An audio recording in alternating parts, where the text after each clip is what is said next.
বর্তমানে অনেকেই আছে যারা এই অ্যাপস অফিসিয়ালি ভাবে ডাউনলোড করতে পারছে না।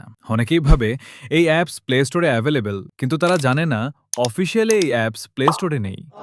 কিন্তু আজকে আমি আপনাদের 2 মিনিটে এই অ্যাপস অফিসিয়াল ভাবে ডাউনলোড করা শেখাবো। আরে বাপরে!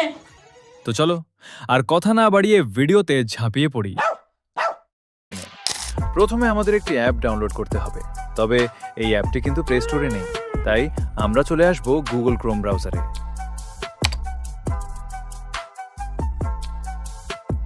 এখন সার্চ বক্সে লিখুন স্পোর্টস FYAPK ডাউনলোড, তারপর সার্চ করুন।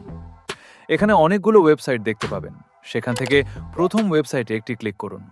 এবার একটু নিচে স্ক্রোল করুন, প্রথম ডাউনলোড অপশনে ক্লিক করে অ্যাপটি ডাউনলোড করে নিন।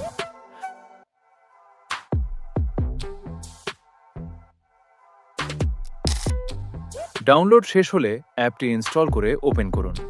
যদি কোনো পারমিশন চায় তাহলে অ্যালাউ করে দিন। ব্যাস, এখন এখান থেকেই খুব সহজে বিশ্বের বিভিন্ন ফুটবল এবং ক্রিকেট ম্যাচ লাইভ দেখতে পারবেন।